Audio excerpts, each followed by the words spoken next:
শ্রদ্ধেয় অধ্যক্ষ মহারাজ এবং প্রধান শিক্ষক মহারাজ, শ্রদ্ধেয় শিক্ষক মণ্ডলী এবং শ্রদ্ধেয় অভিভাবকগণ,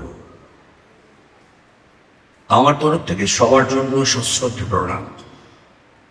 প্রণামটা সম্মানের প্রতীক, সেখানে ক্যালেন্ডার না দেখাটা বিচার্য বলে আমি মনে করি ব্যক্তিগতভাবে। সুদীপ্ত একটা কথা বলে গেলেন একটু আগে যে আমি মন দিয়ে কাজ করি।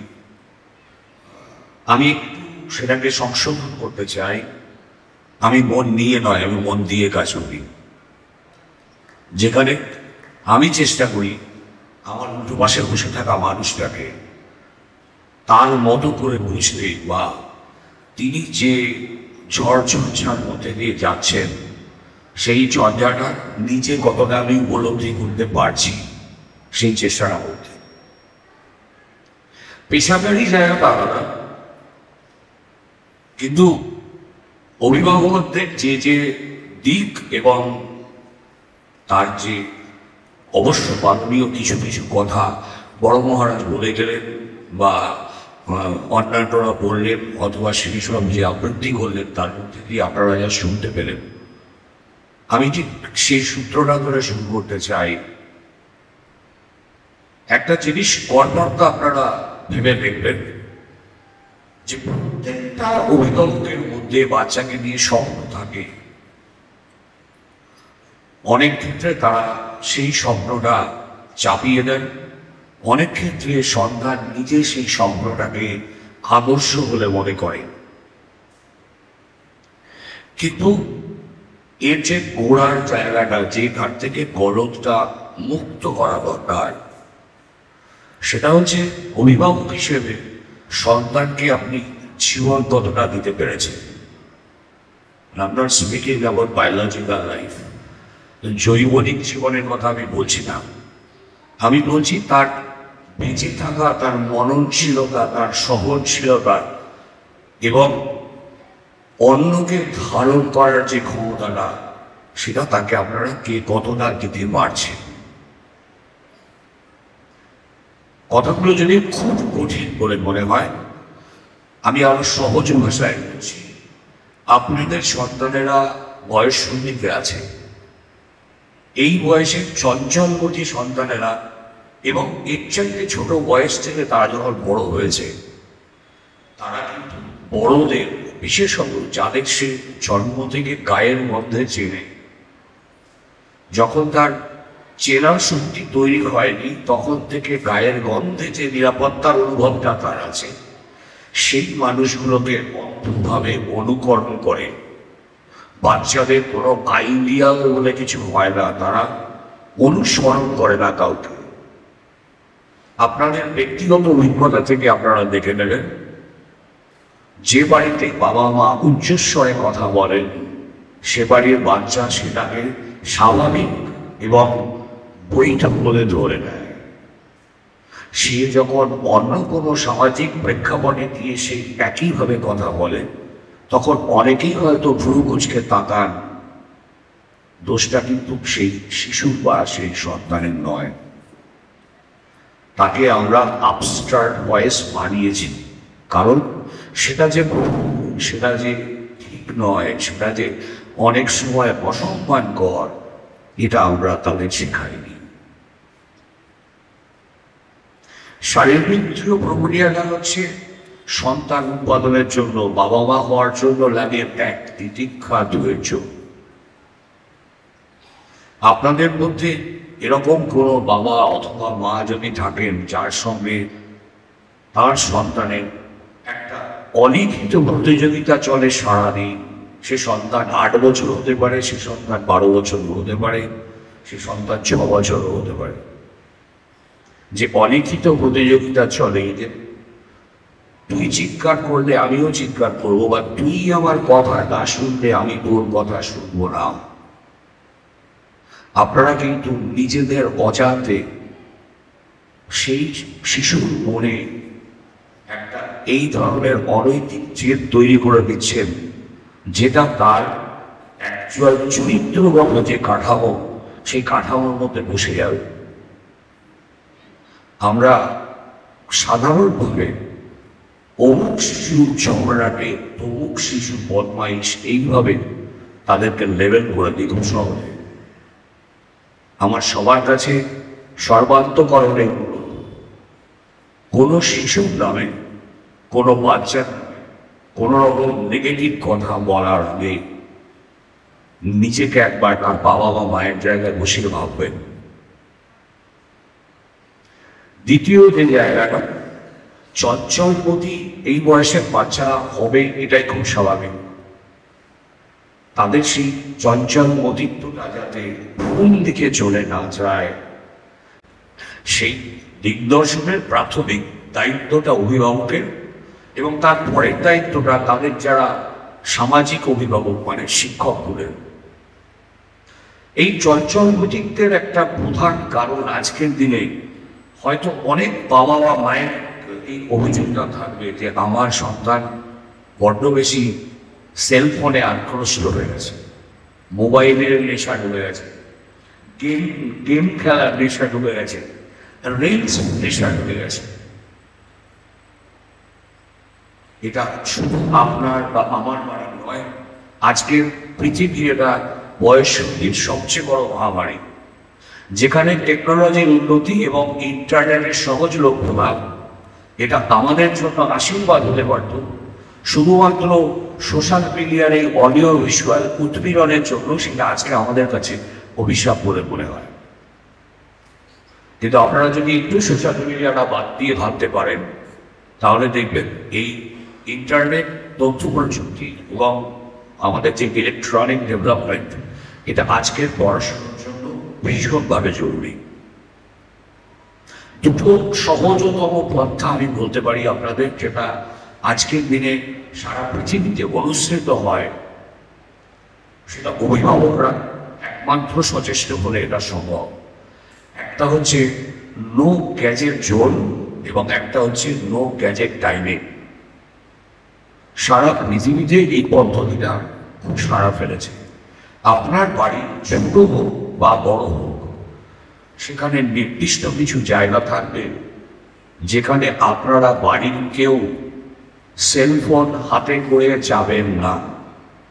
মেবি সেটা ডাইনিং টেবিল হতে পারে, আপনি হয়তো খেতে বসেছেন পরিবারের সঙ্গে, আপনার কোনো গুরুত্বপূর্ণ ভোট এসেছে, আপনি সেখান থেকে দিয়ে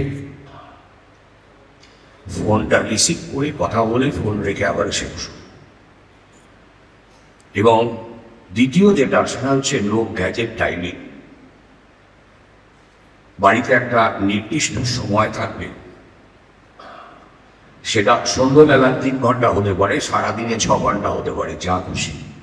যে সময় অত্যন্ত প্রয়োজন ছাড়া বাড়ির কেউ সেলফোনে হাত দেবেন না। এই যে অভ্যাসগুলো, এই অভ্যাসগুলো সন্তান নকল করে তার অভিভাবকদের।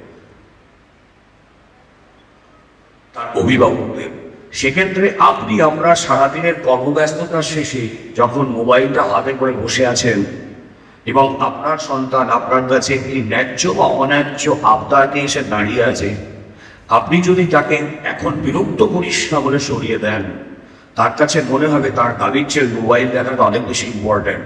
তাকে আপনি কিন্তু আর বারণ করার যোগ্যতা রাখেন না। টু বি ভেরি অনেস্ট, আপনারা যদি কারোর মধ্যে এরকম অভ্যাস থেকে থাকে, আপনার সন্তানের গ্যাজেট অ্যাডিকশন নিয়ে কমপ্লেন করা বা তাকে নিয়ে শাসন করার কোনো নৈতিক অধিকার আপনার নেই। হয়তো শুনতে আপনাদের খারাপ লাগতে পারে, বাট এটাই বাস্তব। কারণ যে মুহূর্তে আপনি বারণ করবেন, আপনার সন্তান আপনাকে সরাসরি চেস করবে, তুমি যে দেখো তার বেলা। আপনার কাছে কোনো যৌক্তিক উত্তর নেই। আপনি খুব তাকে শাসন করতে পারেন, কিন্তু সেই শাসনটা তার জন্য অপশাসন হবে কিনা সেই গ্যারান্টিটা কিন্তু আপনিও নিতে পারবেন না। আজকের দিকে দিকে যত রকম অ্যাডোলেসেন্ট ক্রাইম দেখা যাচ্ছে, সেই ক্রাইমের 30% কন্ট্রিবিউশন হচ্ছে তথ্য প্রযুক্তি এবং এই সোশ্যাল মিডিয়ার অভিশাপ। সারপ্রাইজিংলি বাকি 70%-এর মধ্যে 50% মানে ওভারঅল 35% কিন্তু অভিভাবকত্বের ভুল। একটু আমি সবাইকে আমার তরফ থেকে ব্যক্তিগতভাবে এই ব্যাপারগুলো যত্নবান হতে অনুরোধ রাখবো, যে আপনি বাচ্চাকে শাসন করুন, বাচ্চাকে উপদেশ দিন, যেটাই করুন, আপনার গলার আওয়াজ এবং আপনার বাচন ভঙ্গি এবং আপনার শারীরিক বিভঙ্গ, যেটাকে বডি ল্যাঙ্গুয়েজ বলা হয়, সেটা এমন না হয় যেটা আপনি বাড়ির বাইরে রিপ্রেজেন্ট করতে পারেন না। কারণ আপনার সন্তান একদম হুবহু সেটা কপি করবে এবং বাড়ি এবং সামাজিক প্রতিষ্ঠানে সে কিন্তু সেই আচরণটাই ঘটাবে। আপনার শুনে খারাপ লাগবে, আপনি হয়তো তাকে বকাবকি করবেন, কিন্তু গোড়ার যে কলমটা সেটাকে যদি আমরা আটকে দিতে পারি, তাহলে হয়তো আমার সন্তানকেও কোথাও গিয়ে একটু কি বলবো সমালোচনার মুখে পড়তে হবে না। নেক্সট যে পয়েন্টটা সেটা হচ্ছে সন্তানদের ভবিষ্যৎ, মানে পেশাদার ভবিষ্যৎ। এটা খুব বাস্তব, যেটা কবিতায় প্রথমে শুরু করেছিলেন। ডাক্তার এবং ইঞ্জিনিয়ার, আমরা বাঙালি মা বাবারা এই দুটো ছাড়া অন্য কোনো অপশন খুঁজে পাই না, যে হয় আমার ছেলে ডাক্তার হবে, না হলে আমার ছেলে ইঞ্জিনিয়ার হবে। কারোর কাছে কোনো যৌক্তিক ব্যাখ্যা নেই, শুধু প্রচুর টাকা রোজগার ছাড়া। আমি খুব প্রাইম থেকে বলছি, এটা কারোর কাছে কোনো যৌক্তিক ব্যাখ্যা নেই।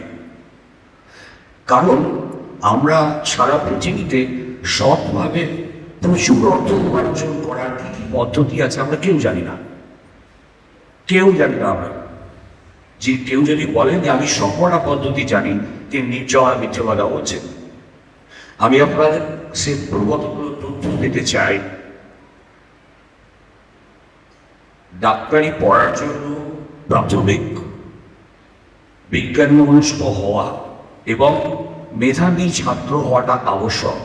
ছাত্র বা ছাত্রী যাই হোক, হওয়াটা আবশ্যক। দ্বিতীয়টা হচ্ছে এখন যে সর্বভারতীয় এন্ট্রান্সটা হয় নিট, সেই পরীক্ষাতে কাট অফ দিয়ে ওঠার জন্য অন্তত 18 ঘন্টা প্রতিদিনের পড়াশোনা দরকার। এবং নিট কোয়ালিফাই করার পরে যে বাচ্চাটি ডাক্তারি পড়তে যাচ্ছে তার বৃহত্তর লড়াইটা সেখানে শুরু। কারণ তাকে ক্লাস করতে হবে, তাকে অ্যাসাইনমেন্ট করতে হবে, তাকে ডিউটি করতে হবে, তাকে ল্যাব যেতে হবে, মর্চুয়ারি ডিসিশন করতে হবে, এবং তার সঙ্গে সেলফ স্টাডি। 4.5 বছরে 19টা সাবজেক্ট পড়তে হবে। মানে 18 ঘন্টা অ্যাভারেজ লড়াই করে যে যুদ্ধটা বেরিয়ে আসা গিয়েছিল, তার পরবর্তী যুদ্ধক্ষেত্রটা পার করে বেরোতে 19 ঘন্টা প্রতিদিনের পরিশ্রম নিতে হবে। আপনাদের মধ্যে যে যে বাবা মায়ের ইচ্ছে আছে আমার সন্তান ডাক্তার হোক, তারা এই প্রাথমিক শব্দগুলো আগে মানতে পারছেন কিনা, তার মন এবং শরীর তার সঙ্গ দিচ্ছে কিনা দেখে নেবেন। রাজস্থানের কোটায় অনেক বড় বড় নাকি কোচিং সেন্টার আছে, যেখান থেকে অনেক এইরকম স্টুডেন্টরা নিট ক্র্যাক করে ডাক্তারি পড়তে যায়। আমি আপনাদের গত বছরের উদাহরণ দিতে পারি। 2023 এই কোটাতে টোটাল 27 জন স্টুডেন্ট সুইসাইড করেছে। তাদের মধ্যে 6 জন ওয়েস্ট বেঙ্গল, আমাদের রাজ্যের 6 জন। সেই 6 জনের মধ্যে একজনের বাবা চাষি, যিনি জমি বিক্রি করে পাঠিয়েছিলেন একমাত্র সন্তানকে ডাক্তার বাড়বেন বলে। আমি শুধু নেগেটিভ উদাহরণটা আপনাদের কাছে দিতে চাইছি, আপনাদের নিরুৎসাহ করার জন্য নয়। আপনাদের মানে যে ঔজ্জ্বল্যের স্বপ্নে আপনারা ডুবে থাকছেন, সেখানে এই অন্ধকারের বাস্তবতাটা আপনার সঙ্গে রাখুন। Second option engineering. মে মাসের শেষে, এবছর মে মাসের শেষে একটি তথ্যের অধিকার সংক্রান্ত মামলা, যেটাকে বলা হয় right two information act, RTI করে জানা গেছে এই এখনো পর্যন্ত বিগত 2 বছর মিলিয়ে 7,000 IITR, মানে যারা IIT থেকে ইঞ্জিনিয়ারিং পাস করেছেন, এরকম 7,000 IITR চাকরি পাননি, জবলেস। ভারতবর্ষের সেরা শিক্ষা প্রতিষ্ঠানের 7,000 স্টুডেন্ট যদি চাকরি না পান, তাহলে পেশাগত জায়গাটা কতটা কঠিন অবস্থায় উঠে আসছে, এবং আপনার সন্তান যখন ওই বয়সে পৌঁছবে তখন কতটা কঠিন হবে, এটাও একটু ভেবে দেখার জন্য সবাইকে অনুরোধ রইল। পিছিয়ে যাই আরো একটু পেছনে। 2019 ন্যাসকম বলে একটি সংস্থা আছে যারা সারা পৃথিবীব্যাপী সার্ভে করে। তারা 19 থেকে একটা সার্ভে শুরু করেছিল 21 অব্দি, এবং 2022-এ তাদের অবজারভেশন, তাদের পর্যবেক্ষণ তারা জানিয়েছিল ভারতবর্ষে যারা ইঞ্জিনিয়ারিং স্টুডেন্ট, ডিপ্লোমা বা ডিগ্রি হোল্ডার যাই হোক, তাদের 94% আনএমপ্লয়েবল, চাকরি পাওয়ার যোগ্য নয়। যদি কারো মনে এটা থেকে থাকে যে আমি বাড়ি বসে ডিগ্রিটা নিয়ে নেব, আজকাল এরকম প্রচুর ইনস্টিটিউট এবং উপায় বেরিয়েছে।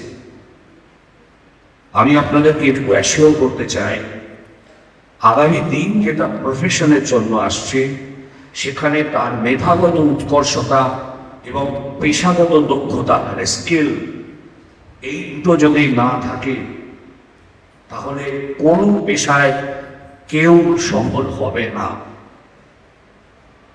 আরো একটা জিনিস, হয়তো আপনাদের সন্তানেরা যখন পেশাগত জগতে প্রবেশ করবেন তখন ম্যান্ডেটরি হবে, আবশ্যক হবে, সেটা হচ্ছে কোয়ালিটি কন্ট্রোল।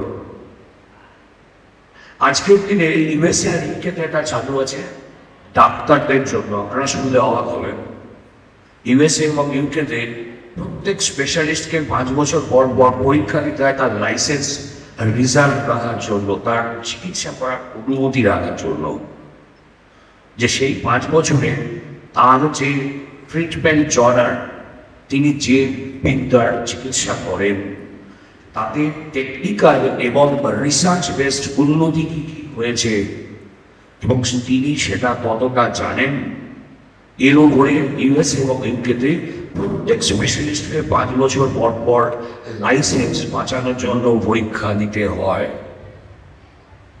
আমাদের দেশে আসবে না সমস্ত পেশায়, এবং দ্যাটস কল্ড কোয়ালিটি কন্ট্রোল।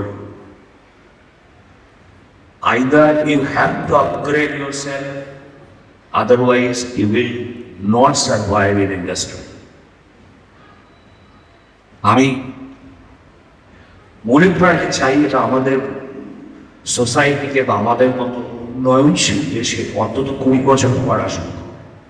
কিন্তু এই যে একটা বিশ্বায়নের ঝড় হয়েছে, এই বিশ্বায়নের ঝড়ে আমরা যখন ওই হলিউডের রিল দেখতে নেশাগ্রস্ত হয়ে যাচ্ছি, সেটা যখন আমরা নিতে পারছি, আমাদেরকে এটাও হয়তো আগামী 5 বা 10 বছরের মধ্যে নিয়ে ফেলতে হবে।